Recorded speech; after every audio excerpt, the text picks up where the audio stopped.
Everyone, and in this video I'm going to show you how you're going to turn off messages on your Mac computer. So we're going to get inside the messages app like this. So you just open it up, the built-in Apple messages in here, and you'll be able to see all of the stuff that's going on in here. So a bunch of different things.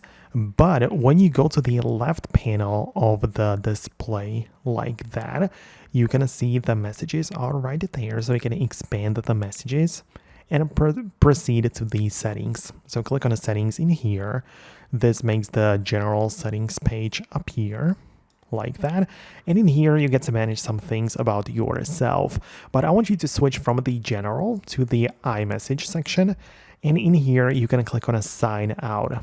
So when you sign out from the iMessages like this, you have to confirm it again, of course. But when you do this, it will essentially turn off the Messages app altogether. It will reopen it, and now the messages do not even work anymore. So as you can see, the Message app is completely empty and it doesn't really do anything, right? So you have to get inside again and enable your account if you want to use it. So right now I made the messages stop working, or I turned off messages on my Mac computer. So let me know if it worked for you.